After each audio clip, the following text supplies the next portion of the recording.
नमस्कार, मी राजेंद्र हुंजे. या विशेष कार्यक्रमात तुमचं सगळ्यांचं स्वागत. खऱ्या अर्थाने आपण पुणे शहर विकास पथावर कसं जात आहे या संदर्भात आज इथे चर्चा करणार आहोत पुण्यात.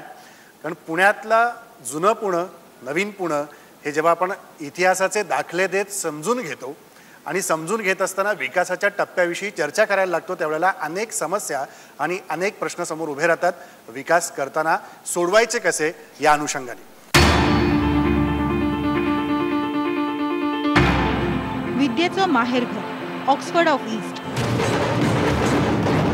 सांस्कृतिक राजधानी, पेन्शनरांचं शहर अशी बिरुदं मिळवणारं पुणे शहर पाहता पाहता महानगर अर्थात मेट्रो शहराकडे जोराने वाटचाल करू लागले.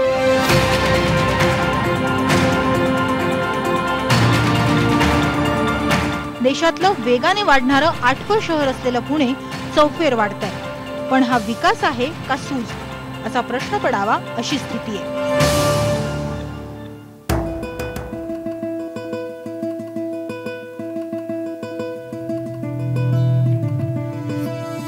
जुनं टुमदार पुणे,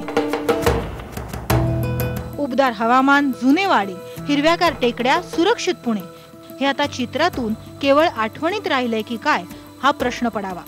कारण सार्वजनिक वाहतुकीचा उडालेला बोजवारा, पार्किंगचा प्रश्न, मेट्रो रेल्वे प्रकल्पाचं राजकारण, रखडलेले BRT प्रकल्प, पुरेशा कचरा प्रक्रिया प्रकल्पाअभावी कचऱ्याच्या डम्पिंगची समस्या, धरणात मुबलक पाणी असूनही असमान पाणी पुरवठ्यामुळे उन्हाळ्यात करावी लागणारी पाणी कपात, विकास आराखड्यात दाखवलेली आरक्षणं भूसंपादन न झाल्याने लटकलेली, झोपड्यांचा अनधिकृत बांधकामांचा विळखा, टेकड्यांवर झाडं लावायची, जैवविविधता उद्यान ठेवायची का बांधकामं करायची यातून BDPचा न सुटलेला तिढा.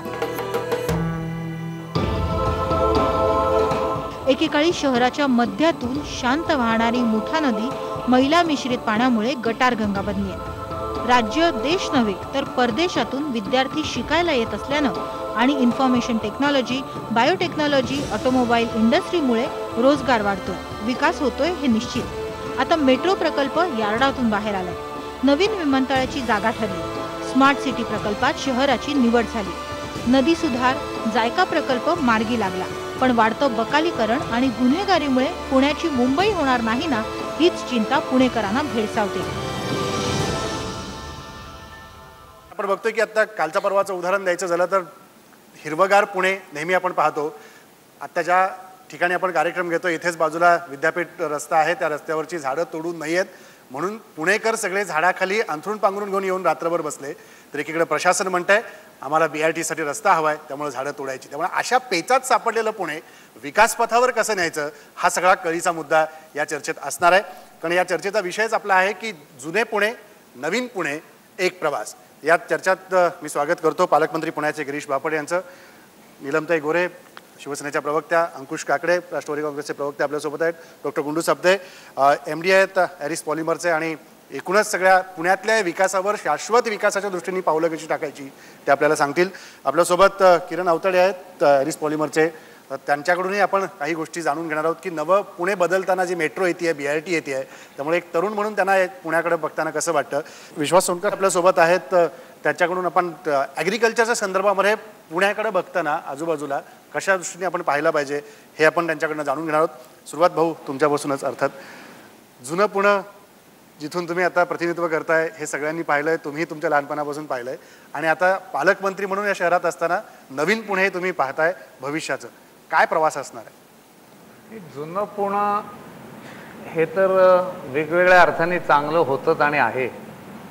ज्याच्यामध्ये सांस्कृतिक चळवळीचं केंद्र होतं, गणपती उत्सवासारखं होतं, धार्मिक होतं.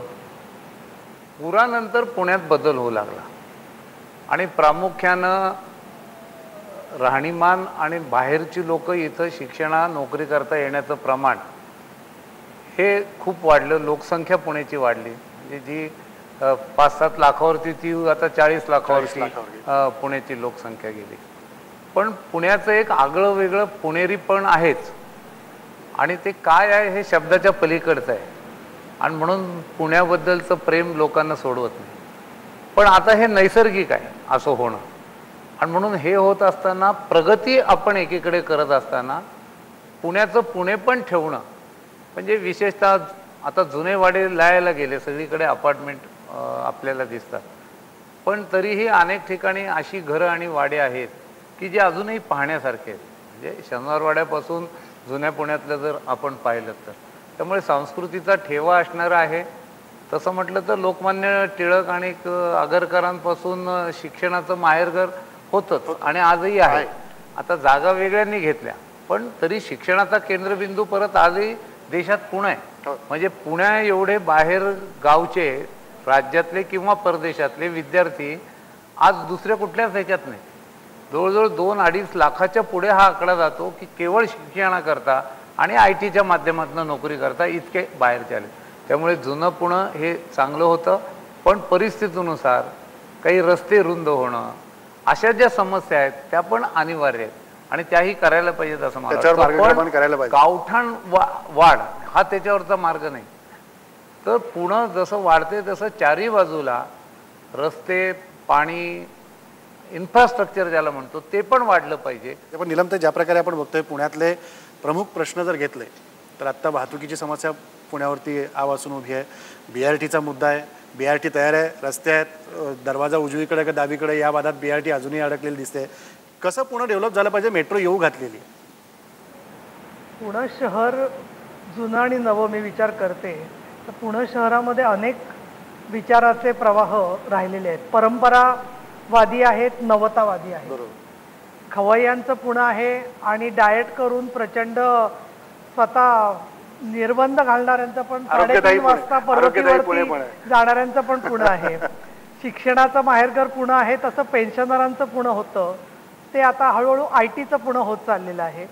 आणि दुसरीकडे मला असं वाटतं की पुण्यामध्ये सांस्कृतिक श्रद्धा, साहित्य याची जशी ती नगरी आहे तसं गेल्या काही वर्षांमध्ये मी आर्थिक उदारीकरणाला जास्त महत्त्व देईन. कारण विशेषतः 90 सालानंतर सगळीच छोटी शहरं महानगरं व्हायला लागली आणि महानगरं झाल्यानंतर आता पुण्याचं वैशिष्ट्य म्हणजे प्रदूषणात नंबरवर आहे पुण्याचा. पण त्याच वेळेला संगणक वापरणाऱ्यांमध्ये आणि IT मध्ये विशेषतः इंटरनेट कनेक्शन्समध्ये पुणे शहराचा नंबर मोठा आहे. बरोबर. अनेक विषयामध्ये ज्यांनी उत्तम काम केलं असता पुणेकरांचं नाव लौकिक आहे. पण असं असून सुद्धा राजेंद्र, मी तुमचं अभिनंदन यासाठी करीन की पुण्यातल्या पाट्यांची पर्वा न करता तुम्ही इथे येऊन शो घेतलात, त्याबद्दल मी तुमचं खास कौतुक करीन.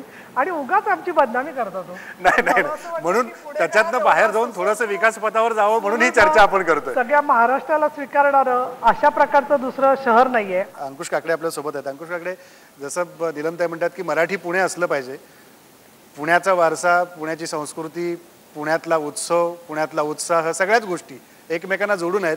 ते मराठी पण टिकून आहे पुण्यातलं अजूनही, की पुणे अजून विकास पथावर जाताना भाषेच्या बरोबरीने इतर गोष्टी आपण समजून घेतल्या पाहिजेत? काळ बदलत चाललाय, नवीन नवीन तंत्रज्ञान येत आहे, शैक्षणिक संस्था पुण्यामध्ये वाढत आहेत.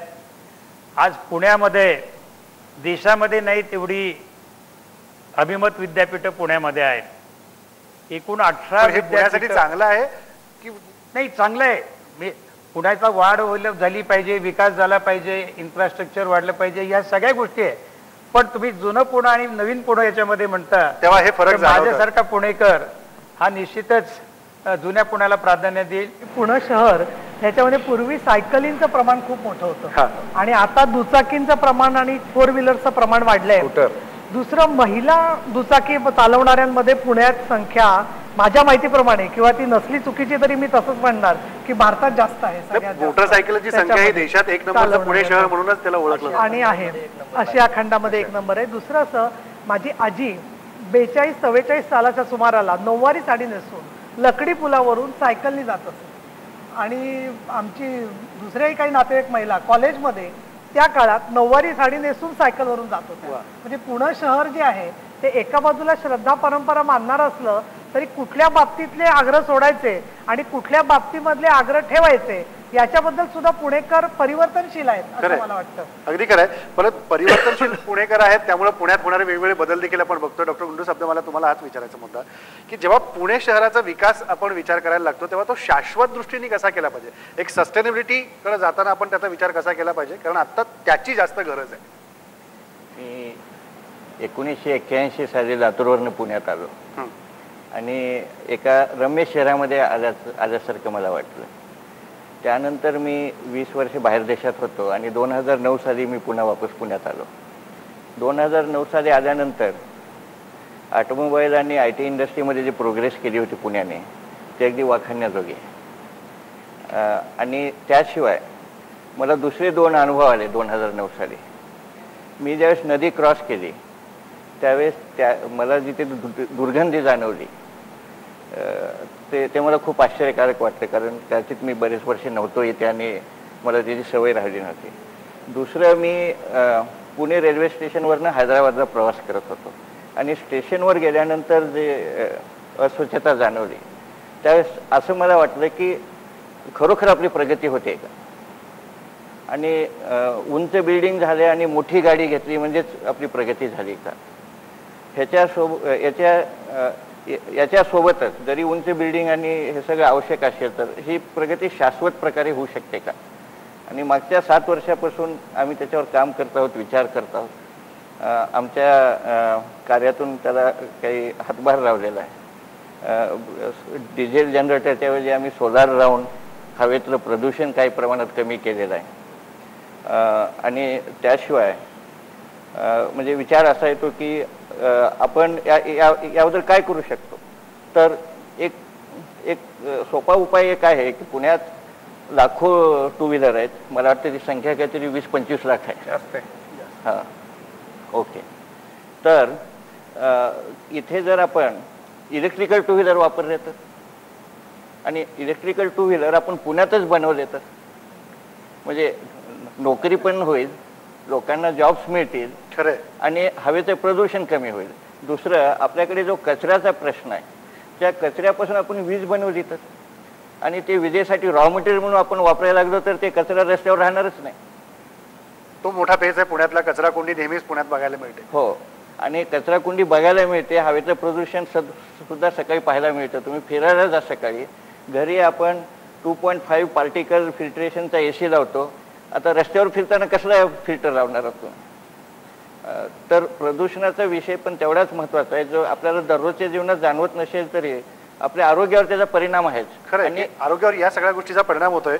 मला किरण अवताडे, एक तरुण उद्योजक म्हणून तुम्हाला विचारायचं आहे की नवीन पुण्याकडे बघताना, जुनं पुणे आपण सगळं ऐकतोय आता, पण या नवीन पुण्याकडे बघताना तरुण उद्योजक म्हणून तुमच्याकडे काय अपेक्षा तुमच्या स्वतःच्या आहेत की मेट्रो आता येते, प्लॅन सँक्शन झाला आहे, नागपूरची मेट्रो येऊन तयार होऊन आता रस्त्याला धावायला लागेल, पण पुण्यातली आता येते रस्त्यावर, अजून वेळ आहे. काम सुरू झालं, लवकर पूर्ण होईल अशी आशा करूया. पण साहेब म्हणजे काम सुरू झालं. तुम्हाला काय वाटतं? मला असं वाटतं आपण जर महाराष्ट्राच्या दृष्टीने पाहिलं तर मुंबईनंतर पुण्याचा 2रा नंबर लागतो. आणि तसंच आता 2 व्हीलरमध्ये 1 नंबरला जाण्याचं कारणच हे की पब्लिक ट्रान्सपोर्ट आपल्या इथं व्यवस्थित नाही आहे. ते आपण मान्य केलंच पाहिजे. कारण PMT जर जुन्या मी लहानपणी जेव्हा बसने जायचो एवढी गर्दी नसायची, इझिली सिटीमधून जायची. आत्ता जर आपण प्रयत्न केला बसमध्ये चढताही येत नाही तर नागपूरपेक्षाही पुण्याला जास्त गरज होती मेट्रोची. हे म्हणजे सगळ्यांना आधी पुण्यात व्हायला पाहिजे. हो, हे म्हणजे हे सगळ्यांना दिसतच आहे, यात काही नवीन नाही. पण गडकरी नागपूरचे आहेत ना, 10 वर्ष मेट्रो थांबवून ठेवली होती. आपण ते राजकारणाकडे नको जायला. माझा मुद्दा हाच आहे की पुण्याला मेट्रोची खूप गरज आहे आता सध्या. 2 व्हीलर संख्या वाढण्यामागचं कारण जर शोधलं तर मूळ कारण हेच आहे की प्रत्येक ठिकाणी पोहोचता येत नाही आपल्याला बसने. त्याचं कारण मी तुम्हाला सांगितलं की तुम्ही जर मागच्या 10 वर्षाचा इतिहास पाहिला, 8 वर्षाचा, तर मेट्रो कशी करावी, खालून करावी का वरून करावी, त्याच्या DPRला मान्यता, या सगळ्या गोष्टी पुण्यातल्या राजकारणामुळे अडल्या. कोणाही राजकारण केलं त्या विषयात मी आत्ता जात नाही, पण नागपूरला त्याचे निर्णय फास्ट झाले आणि म्हणून आताही पुण्याचे निर्णय फास्ट झालेत आणि मेट्रोचं प्रत्यक्षात काम सुरू झालेलं आहे. आता मेट्रो ही काही एका रात्रीत उभं राहणारी गोष्ट नाही. त्यामुळे आता त्याच्या सर्व्हिसेस ज्या आहेत त्या शिफ्ट करण्याचं काम सुरू झालं, मार्ग पक्का झाला, स्टेशन कुठे होणार आहे ते झालं आणि त्यामुळे त्याला 3-4 वर्ष लागणारं हे काम आहे. पण मी आत्मविश्वासाने तुम्हाला सांगतो, कारण मी सगळं बघून आलो आहे पालकमंत्री या नात्याने, म्हणजे आता मेट्रोचं काम सुरू झालं आहे. आता ते दाखवा कुठे आहे, तर असं नाही आहे की लगेच दाखवा. शेवटी त्याचं फुटिंग होऊन पिलरवर आल्याशिवाय दाखवता नाही येणार. यांना दाखवायचं म्हणून आधी काय मेट्रो आकाशात नाही चालू शकणार, ते खालनं वर आणायचे. त्यामुळे सायंटिफिकली ते काम होईल आणि ते करू भविष्य काळात. प्रश्न असा आहे, मेट्रोच्या बरोबरीने सार्वजनिक बस व्यवस्था, लोकल आणि फुटपाथ. पुणे शहरामध्ये कितीतरी सामान्य लोक फुटपाथवरून चालतात. आज फुटपाथ शिल्लक राहिलेत का नाही राहिले? आणि म्हणून अशा गोष्टींच्या मध्ये आपण होलिस्टिक एकत्रितपणे विचार केला पाहिजे. केवळ याच्यावर कुरबडी करा. आता ते इलेक्शन झालं, आता पुढच्या काळामध्ये आपल्याला बस आणि लोकल सेवा आणि फुटपाथच्या बद्दल विचार झाला पाहिजे असं मला वाटतं. हाच मुद्दा आहे की जसा आता त्यांनी शाश्वत विकासाचा मुद्दा काढला, नीलमताई पण म्हणाल्या, याच्यावरती चर्चा आपण करतो, पण पुढे ते गोष्टी करण्याकरता अंमलबजावणीची गरज खरी असते आणि कृती करण्याची गरज असते. ती कशी असली पाहिजे असं तुम्हाला वाटतं, ज्या क्षेत्रात तुम्ही काम करताय, शेतीच्या, ॲग्रिकल्चरच्या, या सगळ्या? मी गेली 25 वर्ष झालं ॲग्रिकल्चरमध्ये काम करतोय. पूर्वी पुण्यामध्ये जो भाजीपाला वगैरे यायचा तो हडपसर, उरुळी, कांचन, मनसर, नारायणगाव परिसरातून यायचा, इकडे खेड, शिवापूर, नसरापूर भागातून यायचा. आज शहराचं एवढं विस्तारीकरण झालं की तिथली शेतीच बाजूला गेली. बरोबर. म्हणजे जो जमिनीचं क्षेत्र आहे ते श्रिंक होतंय शेती उत्पादक. आणि याच्यातून म्हणजे आता पुणे शहरापासून शेती किती दूर गेली असं तुम्हाला वाटतं? किती किलोमीटर दूर गेली आहे, जी किती किलोमीटर आत पूर्वी होती? पूर्वी 15 किलोमीटर आतमध्ये होती. म्हणजे हडपसर, उरुळी, कांचन जर स्वारगेटचा डिस्टन्स पकडला, आता ती जवळजवळ 30 ते 35 किलोमीटर बाहेर गेली. जो 2 टाइम आपल्याला हडपसर मार्केटमध्ये ताजा भाजीपाला यायचा आणि फुले मंडईमध्ये यायचा, तो आता येत नाही. आता तो भाजीपाला नाशिकवरनं येतो, नगरवरनं येतो, सोलापूरवरनं येतो, साताऱ्यावरनं येतो. तर शेतीच्या बाबतीत हे झालं. पुण्यात पर्यावरणदृष्ट्या जर पाहिलं आपण तर या टेकड्या आणि नद्या ज्या आहेत यांचं पावित्र्य राखलं गेलं पाहिजे.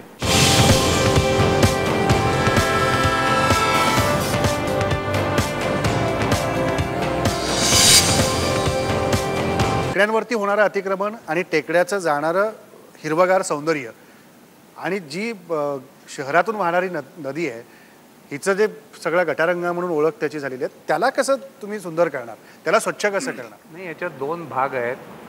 मला असं वाटतं की संख्या वाढल्यामुळे ड्रेनेजची कपॅसिटी जी आहे ती ओव्हरफ्लो झाली आणि मग नॅचरल फ्लोप्रमाणे सगळे ओढ्यात आणि नद्यातनं ड्रेनेज यायला लागलं.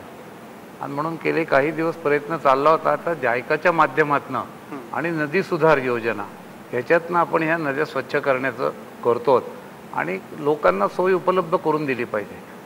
त्या सोसायट्यांचं किंवा वस्तीचं ड्रेनेज हे कनेक्टिव्हिटी नीट झाली तर मग ते जाईल. जसं आता नदीकाठून फार मोठे पाईपलाईन आपण टाकतो, म्हणजे ते नदीत जाऊ नये म्हणून. पक्षी पातळीवर काय लढायचं ते आपण लढू, पण पाणी आहे, वाहतूक आहे, हे जे सारे प्रश्न आहेत हे सगळ्यांना बरोबर घेऊन एकत्रित सोडवले. इव्हन NGOs पण आहेत, खूप चांगलं काम ते आपल्या शहराकरता करतात. त्या सगळ्यांना बसून एक कालबद्ध कार्यक्रम केला तर निश्चित आपण त्याच्यामध्ये पुढे जाऊ शकतो. याचं श्रेय कोणी घ्यायचं ते जनता ठरवेल. हा श्रेयावरनं वाद होतात, भांडणं होतात. मला असं वाटतं की श्रेयामुळे मग विकास अडतो आणि म्हणून श्रेय कोणाला द्यायचं हे जनतेने ठरवलेलं आहे, ठरवतील आणि ते त्यांच्या हातात असतं. पण आपण काम करायचं हे ठरवलं पाहिजे. सध्या मला थोडंसं इच्छाशक्तीचा अभाव दिसतो आणि टाइम बाउंड प्रोग्राम दिसत नाही. तो कोणामध्ये? दोन्हीकडे आणि विशेषतः लोकप्रतिनिधींच्यात पण आहे आणि सरकारी अधिकाऱ्यांच्यात पण आहे. मी जनतेतलं म्हणणार नाही, कारण जनता कसं आहे, त्रास झाली तर रिॲक्ट होते आणि ते बरोबर आहे. कोणी माणूस, जनता बिचारी अशाळभूत असते, अपेक्षित नजरेने बघत असते, टीका करतात, सूचना करतात, तर मी पॉझिटिव्ह घेत होते. पण विशेषतः राजकीय पक्ष आणि सरकारी अधिकारी ह्यांनी स्वतःचा एक अजेंडा ठरवला पाहिजे की समजा मी पालकमंत्री आहे तर मी आता समजा 2 वर्ष अजून आहे, तर काय ह्या 4 वर्षात मी करायचं आहे ते एक उद्दिष्ट माझ्या पुढे पाहिजे. कोणी कलेक्टर आला, कमिशनर आला, त्याच्या डोळ्यापुढे उद्दिष्ट पाहिजे. होतं काय की आम्ही त्या पदावर येतो, आमचे सत्कार करण्यात वेळ जातो, मग त्या सत्काराला उत्तर देण्यात वेळ जातो. मूळ मुद्दा विकासाचा जो आहे त्याच्याशी कॉम्प्रोमाइज होता कामा नये आणि विकासाला पक्षीय वास असता कामा नये. बरोबर, कुठलाच वास असता कामा नये. मी तर स्वतःपुरतं हे ठरवलंय पथ्य आणि मी तुम्हाला सांगतो की मला चांगला अनुभव आहे याच्यामध्ये. मी केलं असं आपण काही म्हणण्याचं कारण नाही. आपण सगळ्यांनी केलं असं म्हटलं तर काय त्याच्यात वावगं होतं. पण एवढं मन मोठं करून जेव्हा एखाद्या विकास कामात सगळ्यांना आपण घेऊ तेव्हा निश्चित तो विकास होईल. पुणे शहरातही आता वेगवेगळ्या माध्यमातून, मग मेट्रो असेल, PMRDचा रिंग रोड असेल, विमानतळ असेल, वाहतूक आहे, हे सगळे प्रश्न आपले प्रश्न आहेत. हे प्रश्न कोणाचे तरी बापटांचे आहेत, काकड्यांचे आहेत आणि सोडवा तुम्ही, अशाने होत नाही. हे सगळे आपले प्रश्न आहेत. ठीक आहे, आम्ही त्याच्यात पुढाकार घेऊ कारण आम्ही राजकीय क्षेत्रात काम करतो, पण NGOs देखील ह्या पद्धतीनं काम करतात ना. आणि म्हणून सगळ्यांना बरोबर घेऊन काम केलं तर निश्चित काही कालबद्ध कार्यक्रमात आपले इप्सित जे आहे ते पूर्ण होतं, असा माझा अनुभव आहे. खरं आहे अंकुश काकडे, हाच मुद्दा की आत्ता गिरीश बापट म्हणत होते की विकास आणि श्रेय त्यामुळे विकास शहराचा करताना महत्त्वाचं काय ठरतं? विकास महत्त्वाचा ठरतो की श्रेयाचं राजकारण महत्त्वाचं ठरतं? बापट म्हणाले ते खरं आहे की श्रेयावरून होतं, पण एक गोष्ट आता आपण लक्षात घेतली पाहिजे की मी असेल, बापट असेल, निलमताई, आम्ही गेली 20-25 वर्ष महानगरपालिकेच्या कामाशी संदर्भात आहे. प्रशासन म्हणून जे काम असतं, अनेक वेळेला पाहतो की आपण आयुक्तची नेमणूक होते, साधारणतः 3 वर्ष आयुक्त बदलला जाऊ नये अशी एक संकल्पना आहे, पण काही वेळेला त्याच्यामध्ये बदल होतात आणि ते बदली वगैरे होतात. जुन्या आयुक्तांनी जर का एखादी काही संकल्पना मांडली किंवा एखादा प्रोजेक्ट आणला तर त्या आयुक्तांची बदली झाल्यानंतर तो प्रोजेक्ट यार्डामध्ये जाऊन पडतो. वास्तविक पाहता तो जर का चांगला प्रोजेक्ट असेल त्याला पुढे नेण्याची गरज पुढच्या येणाऱ्या आयुक्तांनी तो पुढे नेला पाहिजे. पण तो दुर्दैवाने गेल्या काही वर्षामध्ये महानगरपालिकेमध्ये आमच्या लक्षात येतं की जुन्या आयुक्तांनी घेतलेला एखादा प्रोजेक्ट तो बाजूला पडतो, नवीन येणाऱ्या आयुक्तांच्या डोक्यामध्ये आणखीन काहीतरी वेगळी सुपीक कल्पना असते आणि मग तो राबवण्याचा प्रयत्न करतो. त्यामुळे काही वेळेला हे सगळे प्रकल्प अडथळे म्हणजे अडचणीमध्ये राहतात किंवा अपूर्ण राहतात. पुण्यातले असे किती प्रकल्प रखडलेत की आयुक्तांनी या निर्णय घेतला आणि पुढच्या आयुक्तांनी ते पुढे नेले नाहीत किंवा कुठल्या तरी राजकारणात आले? एक्झॅक्टली आता तुम्हाला मला साधारण एक पण आता मागचं एक आयुक्त की त्यांनी काही नाही, ड्रेनेज डेव्हलपमेंटच्या बाबतीमध्ये एसटीपी प्लांट सगळ्या ज्या ज्या मोठ्या मोठ्या स्कीम्स असतील त्यांनी स्वतःचे एसटीपी प्लांट केले पाहिजेत. त्या एसटीपी प्लांटमधून निर्माण होणारं पाणी त्यांच्या तिथल्या गार्डनला म्हणा किंवा वापरा. पुढच्या आलेल्या आयुक्तांनी त्याला प्रायोरिटी दिली नाही. मग कोणी दिव्याच्या बाबतीमध्ये देतं, कोण पाण्याच्या बाबतीमध्ये देतं, प्रत्येकाच्या वेगवेगळ्या कल्पना असतात आणि त्या राबवण्याचा प्रयत्न केला जातो. हे होता उपयोगाचं नाही. इच्छाशक्ती राजकीय सगळ्या पक्षांची असते, पण शहराला काय अपेक्षित आहे त्याप्रमाणे विकास झाला तसं होत नाही. तसं होत नाही. तसं होत नाही. निलमताई काय वाटतं की असं वाटतं की आता स्मार्ट पुण्याची आपलं काही चाललेली आहे प्रक्रिया, सगळ्या जगामध्ये जिथे जिथे स्मार्ट शहरं झाली आहेत, ही काही फक्त भारतातला विषय नाही आहे, त्या शहरांमध्ये लोकांचं म्हणणं असं आहे की त्यांनी संघटनाच तयार केलेली आहे आणि एकासारखं दुसरं शहर असलंच पाहिजे, शांघायसारखंच पुणे असलं पाहिजे किंवा सिंगापूरसारखंच पुणे असावं असं नाही आहे. पुणे शहराचा चेहरा कसा असावा हे ठरवण्याचा आपल्याला अधिकार आहे. दुसरं अंकुश काकडे जे म्हणाले त्याच्यात काही तथ्य आहे. त्याचं तर एक उदाहरण विकास आराखड्याचंच बघा ना, पुणे शहराचा. पुणे शहराचा विकास आराखडा इतकी वर्ष, त्याच्या आधी किती वेळ घडला, त्याच्यानंतर काय घडलं आपल्याला सगळ्यांना कल्पना आहे. दुसरा प्रश्न कसा आहे की जे काही महत्त्वाचे प्रकल्प असतात ज्याचा बापट साहेबांनी उल्लेख केला, नदी प्रक्रिया असेल किंवा कचऱ्याच्या संदर्भात असेल, तर राज्य सरकार पण त्याच्यासाठी काही घोषणा करत असतं. आणि ते केंद्रीय मंत्री नितीन गडकरी यांनी जे जलशुद्धीच्या संदर्भात, इंधनाच्या संदर्भात भूमिका घेतलेल्या आहेत, विमानतळाच्या संदर्भात, त्याचा शहराला फायदा होऊ शकतो असं मला वाटतं एक. आणि दुसरं मला असं वाटतं की नगर विकास विभाग, आता मी राजकारण आणत नाही, हा पूर्वीसुद्धा मुख्यमंत्र्यांकडेच होता 15 वर्ष. विलासराव देशमुख असतील, सुशीलकुमार शिंदे असतील, अशोकराव चव्हाण असतील, पृथ्वीराज चव्हाण असतील, आता देवेंद्र फडणवीसांकडे. माझं म्हणणं असं आहे की महानगरपालिकांना स्वायत्तता जरूर आहे, पण ज्या वेळेला स्थानिक पातळीवरच्या संघटना, लोक अनेक मुद्दे सारखे सारखे मांडत असतात, तर त्यावेळेला ते कुठेतरी हस्तक्षेप झाला नाही तरी मार्गदर्शन असणारं एक यंत्रणा पाहिजे. नाहीतर काय होतंय, नगर विकास विभागातले जे अधिकारी आहेत तेच सगळी महानगर चालवतात का काय अशी शंका यायला लागते. आणि म्हणून मला असं वाटतं की तिथे सुद्धा बदल आवश्यक आहे आणि त्यांच्याही वेगवेगळ्या पद्धतीने भूमिका असतात. आणि म्हणून शहरांच्या मार्गदर्शनाबरोबर मी तर असं म्हणेन की इथले NGOचा आणि बाकीच्या संघटनांचा उल्लेख केला, पण त्यांचं नियमितपणे ऐकणं शक्य होत नाही. दुसरं, चर्चा झाली ना तरी बऱ्याच वेळेला संघटना शेवटी कोर्टात जातात आणि कोर्टात जाणं हा प्रत्येकाचा अधिकार आहे, परंतु मला असं वाटतं की कोर्टामध्ये विवेकाने गेलं जर का तर त्याचा खूप फायदा होऊ शकेल. विवेकाने म्हणजे विवेक वेलणकरांसारखं तुम्ही म्हणता ते आहे तिथे, असं काही नाही, पण ते नेहमी असतात पुण्याच्या मुद्द्यावरती. त्यामुळं विद्यार्थी निलमताई म्हणतात त्यामुळे समजून घ्या की कुणी कोणी गेलं पाहिजे पुण्यातून.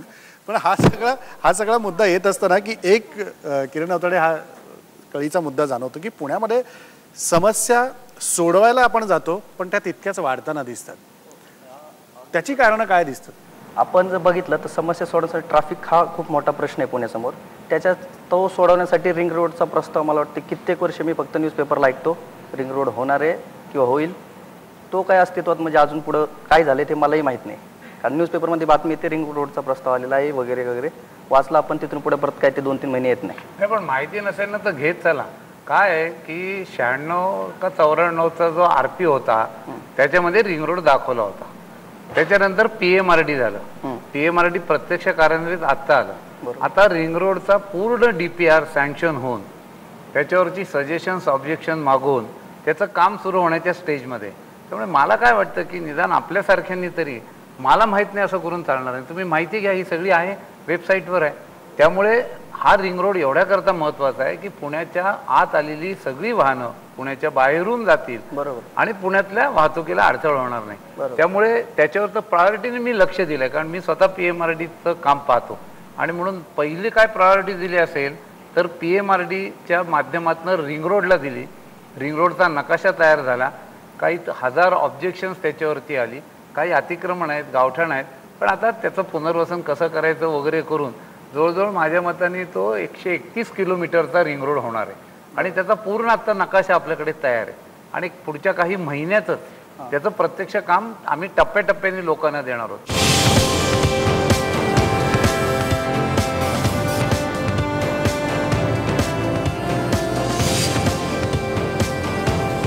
पुण्यातलं सौंदर्य म्हणजे जुनी वाडी. सगळे वाडे जुने, छान लाकडी वाडे जेव्हा पाहायला मिळतात किंवा जेव्हा आपण पेठांमधनं फिरतो तेव्हा जुने सगळे वाड्यांच्या भिंती पाहिल्या की पुण्याचं सौंदर्य आपल्याला कळायला लागतं. आज त्या वाड्यांच्या जतनीकरणासाठी, त्यांच्या सुरक्षितेसाठी काय पावलं उचलली गेली पाहिजेत? वाडे शिल्लक राहिले पाहिजेत, पण सौंदर्यही पुण्याचं नष्ट होता कामा नये. नाही, वाडा संस्कृती म्हणा किंवा वाड्यांचं जतन केलं पाहिजे, याच्यासाठी ज्यांच्या मतदारसंघामध्ये वाड्यांची संख्या खूप आहे त्या बाबतींनी त्यासाठी प्रयत्न केले. पण आता एक 10% फक्त वाडे राहिले. अदरवाईज तुम्हाला सांगतो ना, कुठेही वाडे राहिलेले नाहीत. मला आठवतं की मार्च महिन्यामध्ये आमच्या परीक्षा झाल्यानंतर रात्री 8 वाजता आम्ही रस्त्यावरती क्रिकेट खेळायचो, लगोरी खेळायचो, हुतुतू किंवा खो खो खेळायचो आणि ओट्यावरती झोपायचो त्या ठिकाणी. आता ते पुढं राहिलं नाही. आता तुम्हाला सांगतो त्या गल्लीमध्ये रस्ता क्रॉस करणारा म्हणजे सिनियर सिटीजन्सचं बाजूला ठेवा, पण आमच्यासारख्याला सुद्धा रस्ता क्रॉस करायला एक 4-5 मिनटं जातात. त्यामुळे जुनं पुणं आता हरकून गेले. आता ते परत येणं शक्य नाही. मला एक वाटतं, पण जुन्या पुण्यामध्ये अनेक गोष्टी चांगल्या जशा होत्या तसं माणसांमध्ये जो बदल झालाय नवीन पुण्यामध्ये, तो मला स्वागतार्ह वाटतो. कारण कुटुंब संस्था बदलली. ज्या पुणे शहरामध्ये बाहेरचं बिस्किट खाणं हे म्हणजे सोळं तुटलेलं मानलं जात होतं, आज आपण बघितलं तर पुणे शहरातलं कुठलंही छोटं मोठं हॉटेल सर्व बाहेर जेवत असतं सगळेजण. त्यामुळे विहार संस्कृती बदलली, आहार संस्कृती बदलली. आणि त्याचबरोबर महिलांच्या सुरक्षिततेवरती सुद्धा मी गेल्या 20-25 वर्षाचं बघते, कुटुंबांतर्गत स्त्री अधिक जास्त मोकळेपणाने नोकरी करायला लागली, वावरायला लागली. काकडे म्हणाले की मुलांना आपण लगेच गाड्या देतो. मुलं 12वी झाली की आयफोन वापरायला लागली, लॅपटॉप छोट्या मुलांच्या हातामध्ये बदलणाऱ्या शहराप्रमाणे मुलंही बदलतात. शहर बदलते तशी त्यातली भाषा, भूषा, भोजन आणि भवन सगळंच बदलणं हे अपरिहार्य आहे असं मला वाटतं. मला एक मगाच्या तुमच्या ह्याच्यात खरं काकडे म्हणले जातात. मी 25 वर्ष कसब्याचं प्रतिनिधित्व करतोय आणि कसबा हा जुन्या पुण्याच्या करता प्रसिद्ध होता. पण ह्याच्यात खूप अँगल आहेत. म्हणजे एका वाड्यात एक कुटुंब राहत असेल तर आता पुरानंतर तिथे 2 भावाची 2 मुलं आणि आता एका घरात राहत नाहीत. म्हणून अनेक वेळेला तिथे अपार्टमेंट झाली. आणि अपार्टमेंट होताना काय झालं की आम्ही 2 भाऊ आहोत, आम्हाला 2-2 मुलं आहेत, आम्हाला 6 फ्लॅट द्या. म्हणजे ती फ्लॅट संस्कृती तिथनं उदय आली. मग बांधणारा काय म्हणतो, ह्यांना 6 दिलं तर मला 4 विकायला मिळाले पाहिजेत. आणि म्हणून जुने वाडे आता तरी आपण ते काय नील फलकाच्या माध्यमातून अजून, म्हणजे मी तुम्हाला अगदी एक उदाहरण सांगतो की सुभाषनगरमध्ये धोत्रे सर्कसवाले जे होते त्यांचा जो वाडा आहे त्याला नील हे लावलंय. तर असे जे काही ठराविक वाडे आहेत, किंवा बाबूराव जगताप पुण्याचे महापौर होते, त्यांचा शुक्रवार पेठेतलं घर आहे, हे ठेवलंय. कारण 200 वर्षांनी लोकांना दाखवणार काय की त्यावेळेचं पुणे कसं होतं. पण म्हणून आता हे परिवर्तन नक्की होणार आहे. वाड्याची संस्कृती फ्लॅटमध्ये जाणार आहे. काळाची ती गरज आहे, कुटुंबाची समाज व्यवस्थेची गरज आहे. आणि म्हणून मोठ्या प्रमाणावर मात्र पण जसं तुम्ही म्हणालात की जेवढे नीलफलक काही वाड्यांवरती आपण लावलेत त्या वाड्यांचं उत्तम जतन या पुढच्या काळात एक इतिहासाचे दाखले देण्यासाठी म्हणून होत आहे. आणि तीही लोक करतायत. चांगलं. काही वेळेला त्याचे सुद्धा होणार किंवा जे त्यांचे वारसदार आहेत ते त्यांना सुद्धा असं वाटतं की नाही आता ते पाडून टाका, मोठा फ्लॅट करावे. तिथे तर सगळं वाडा हलायला लागलाय. ते म्हणतात की बाहेर वाडा पडला तरी दुरुस्तीची परवानगी मिळत नाहीये आर्किओलॉजी डिपार्टमेंटच्या संदर्भात. आणि तिथले लोक म्हणतात की आम्ही गेलो की हा वाडा जमीनदोस्त होणार आहे आणि मग तिथे कोण कशी बिल्डिंग बांधेल आम्हालाही माहिती. आपण जे वाढत्या समस्या म्हणतो पुण्याच्या, आपण जेवढा वेळ घेऊ ॲक्शन्स घ्यायला तेवढ्या समस्या वाढत जातील. खरं, वेळ जितका आपण घालू तितक्या समस्या अधिक वाढत जातील.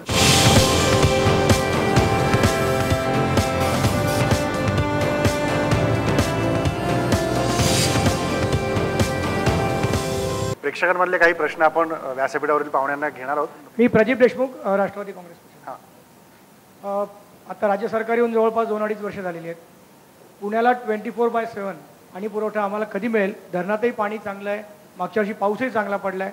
पुणेकरांची सगळ्यात मोठी समस्या गेले 4-5 वर्ष पाणी नव्हतं तेव्हा आम्ही सहन केली. आता पाणी आता 24/7चं आपलं काही नियोजन आहे का? खूप चांगलं नियोजन आहे. ह्याच्यामध्ये अनेकांना माहिती आहे की पुण्यात वितरण व्यवस्थेत म्हणजे डिस्ट्रीब्युशन सिस्टीममध्ये 35 ते 40% पाणी जात आहे.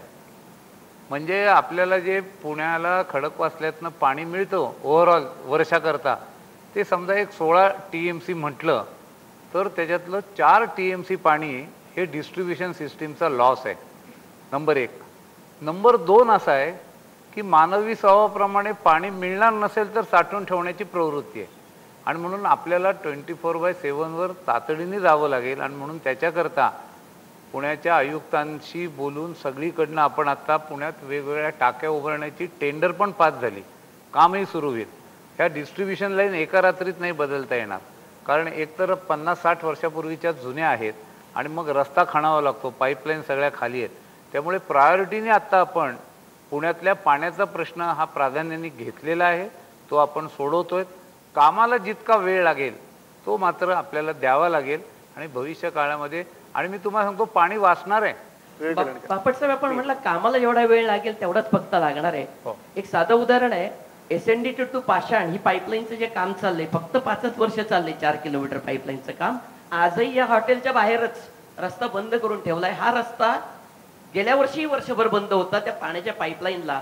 4 किलोमीटरला 5 वर्ष, तर शहरात अख्ख्या टाक्याला साधारणपणे मला वाटतं 50-1 वर्ष तरी लागावीत, असं लोकांना वाटायला लागले. त्याचं काय करणार आहे? म्हणूनच मी सांगितलं की रस्ता खणला की वाहतुकीला अडथळा येतो आणि म्हणून ह्याच्या देखील टाइम बाउंड प्रोग्राम पाहिजे की एक पीस घ्या, तो पूर्ण करा, रस्ता खुला करा, पुढच्या पीसवर जा.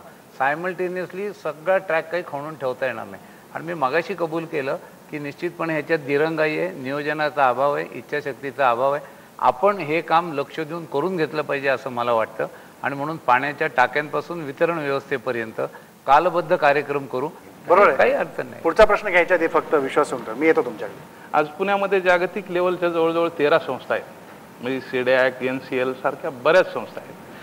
त्यामध्ये अजून एखादी संस्था अशी शेती संदर्भात होऊ शकते का, जेणेकरून शेतीचा खर्च कमी होईल, त्यांचं उत्पादन वाढेल?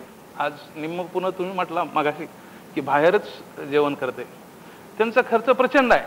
पण ज्यावेळेस शेतीच्या उत्पादनाच्या बाबतीत विचार येतो त्यावेळेस पहिले हे लोक जे 1 लाख रुपये पगार वगैरे घेतात ते तिथं बार्गेनिंग करतात की 10 रुपये किलो कांदा कसा तो 8 रुपयाने कसा मिळू शकत. मग तिकडे स्वस्त विकून ते लोक जर त्यांच्या आत्महत्यापर्यंत जात आहेत आणि इकडे जर आपण जे खातोय ह्या दृष्टीने आपण विचार करत नाही, इकडे आपण त्या वाटेने जातोय. म्हणजे मरे एक परी दुजा शोक आहे, अकस्मात तोही पुढे जात आहे. खरं की ही गोष्ट प्रकर्षाने जाणवते, त्यासाठी हा कळीचा पॉइंट आहे. मी सुहास पानसरे, पुण्यामध्ये गेली 50 वर्ष राहतोय, मूळचा पुणेकरच समजतो. विकास पथावरचं पुणे असं आपण एकीकडे म्हणतोय, म्हणजे विकास म्हणजे डेव्हलपमेंट, आणि स्मार्ट सिटीमध्ये पुण्याचा नंबर पहिला लागला होता. या दोनमध्ये काही फरक आहे का? आणि खरोखर स्मार्ट म्हणजे काय याचं विजन एक राजकीय आणि सामाजिक क्षेत्रातली व्यक्ती आणि कॉर्पोरेटमधले, मला असं वाटतं की अजून ती कन्सेप्ट लोकांपर्यंत पोचली का? आपलं त्याविषयी काय मत? तसं स्मार्टचं वर्णन करायला मला 1 तास लागेल, पण मी तुम्हाला एकाच शब्दात वर्णन करेन. स्मार्ट पुणे म्हणजे बावळट पुणे नाही. इतकं जरी आपण घरीत धरलं तरी आपण स्मार्टकडे जाऊ. तो तिघांनाही प्रश्न होता, तिलमताई, अंकुशकडे. थोडक्यात मला असं वाटतं मानवी चेहरा असणारं आणि तंत्रज्ञान विज्ञानाचा उपयोग करून घेणारं शहर म्हणजे स्मार्ट शहर असं आहे. त्याचबरोबर शाश्वत विकासाचा जो उल्लेख झाला त्यासाठी जर का विचार न करता एक माणूस स्मार्ट झालाय, पण दुसऱ्या माणसाला मूर्ख ठरवतोय. तर मग आपण सामूहिक स्मार्टनेस असला पाहिजे जो आहे तो, आणि यासाठी म्हणून स्मार्ट सिटी एक योजना आहे. आपण त्यामध्ये कशा पद्धतीने बदल करायचा हेच पुणेकरांसमोरचं आव्हान आहे असं मला वाटतं. अनेक वेळेला शेतकऱ्यांची फसवणूक करणाऱ्या मोठ्या यंत्रणा आहेत ना, मोठ्या शक्ती आहेत, ते काही व्यक्ती नाही आहेत कोणी जे आहेत ते. आपण एक ग्राहक विरुद्ध शेतकरी असं उभं करण्यापेक्षा शेतकऱ्यांच्या न्यायाच्या दृष्टीने यंत्रणा कशी करता येईल, आणि प्रदूषणकारी फळं आणि परदेशातून येणारे फळं आणि माल, आता अंडी सुद्धा प्लास्टिकवाली येत आहेत अशी चर्चा चालली आहे. बापट साहेबांच्याच कडे रोजतोय वेगवेगळे विषय आहेत, खातच त्यांच्याकडे आहे. बापट अंडी नाही खात. हा वेगळा मुद्दा. तुम्ही त्यांचं काय खाता त्याच्यावर कशा लक्ष ठेवणार, तुम्ही तुमचा विचार करा. त्यामुळे मला असं वाटतं की या सुदृढ होण्यासाठी खाल्लं तर काय वाईट आहे, काही खा पैसे सोडून असं मला वाटतं. त्यामुळे हा जो सगळा विषय आहे त्याच्यामध्ये पुणेकरांच्या सामूहिक शक्तीचा उपयोग केवळ एक फॉर्म भरून घेण्यापुरता तो मर्यादित नसावा. त्यासाठी आपल्याला काय करता येईल याचा जरूर विचार झाला पाहिजे असं मला वाटतं. पण आपल्यामध्ये माहिती अजून वाढली पाहिजे असं निश्चित आहे. मला असं वाटतं की नेहमी लोकांची अपेक्षा असते मी काही करणार नाही, महापालिकेने करावं, सरकारने करावं, अमुकने करावं. मला ह्या चर्चेच्या माध्यमातून लोकांना सांगायचं आहे की हे जे सगळे प्रकल्प वेगवेगळ्या भागातले चाललेत त्याच्यात मी आहे ह्याची जाणीव राहू द्या. नाही तर तू करायचं आहेस, मी बघणार आहे असं अजिबात नाही. कोणी असं नाही, कोणी होतं नाही कामा. त्याचं कारण असं की मग त्यांनी सगळं बदलतं. म्हणजे मी कोणतरी कमरेवर हात ठेवून सुपरवायझर कर तू काम, असं होत नाही. तू आणि मी मिळून काम करायचंय. आज मला सामाजिक प्रश्न आहे पण खूप ठिकाणी हा जाणवतो की पॉझिटिव्हनेस नाही आहे. प्रत्येक ठिकाणी वटवागळ्यासारखं माणूस उलटाच उभा आहे असं बघायला सुरुवात करायची. आपण काही करायचं नाही. अनेक व्यक्ती पण अशा आहेत, समूह असे आहेत की काही करणार नाही पण जे चालले ते मात्र होऊ देणार नाही. मला वाटतं ही पण प्रवृत्ती बरोबर नाही. जे वाईट चाललं असेल ते नक्की थांबवलं पाहिजे, पण जे चांगलं चाललंय त्याला प्रोत्साहन दिलं पाहिजे. शेवटचा प्रश्न थोडक्यात. नमस्कार, मी वीरेंद्र शाह. आरोग्य विभागात मी 40 वर्ष औषध व्यावसायिक म्हणून काम करतोय आणि बापट साहेबांच्या संबंधित विषय आहे. आत्तापर्यंत सगळ्या झालेल्या चर्चेमध्ये पुण्याच्या आरोग्याबद्दल म्हणजे आपल्या महापालिकेचे बरेच औषधालय किंवा आरोग्य मंदिर आहेत, पण त्याची दुरावस्था बघितल्यानंतर लोअर मिडल क्लास आणि पुअर यांना त्यातनं काय योग्य ते सेवा मिळते असं पाहण्यात येत नाही. त्याकडे जरा जास्त प्रकर्षाने लक्ष द्यावं यासाठी मी आपलं लक्ष वेधण्यासाठी उभं राहिलो. सूचना अत्यंत चांगली आहे, निश्चितपणे त्याचा विचार केला. पुणे एकेकाळी पेन्शनर सिटी म्हणून ओळखलं जात होतं, तर ज्येष्ठ नागरिकांच्या पण पुण्यामध्ये खूप समस्या आहेत, तर त्याविषयी तुमचे काय विचार आहेत ते मला जरा याच्यावरती मी विधान परिषदेमध्ये लक्षवेधी घेतली होती खास करून की सामाजिक न्याय विभाग आणखीन गृह विभाग यांनी एकत्रित काम करायला पाहिजे. कारण मला उमराणीकर सर आणि ज्येष्ठ नागरिक संघांनी सगळ्यांनी एक एकत्रित निवेदन दिलेलं होतं. तर त्याच्यामध्ये आता मला असं उत्तर देण्यात आलेलं आहे की एक सामाजिक न्याय विभागाची जी समिती आहे तर पोलिसांनी सुद्धा सामाजिक न्याय विभाग आणि एकत्रितपणे ज्येष्ठ नागरिक संघांना बोलावून घेऊन त्यासाठी म्हणून सुरक्षिततेच्या प्रश्नावर काम करता येईल. बाकीच्या विषयांमध्ये सिनियर सिटीजनसाठी ज्येष्ठ नागरिकांसाठी शहर कसं मैत्रीपूर्ण होऊ शकेल हा एक सगळ्यांसाठी विषय आहे. आणि बापटसाहेब जे म्हणाले की आपण पॉझिटिव्ह असलं पाहिजे ते अगदी बरोबर आहे. पण सुरुवातीला अगदी काम करताना माझ्या लक्षात आलं की एका गावात आम्ही गेलो होतो तर आजारी होतं मूल, म्हणून वर गेलो टेकडीपर्यंत, मूल नव्हतंच तिथे. परत खाली आलो. मग त्या म्हाताऱ्या आजीबाईनं विचारलं की तुम्ही आम्हाला कशाला टेकडीवर पाठवलं.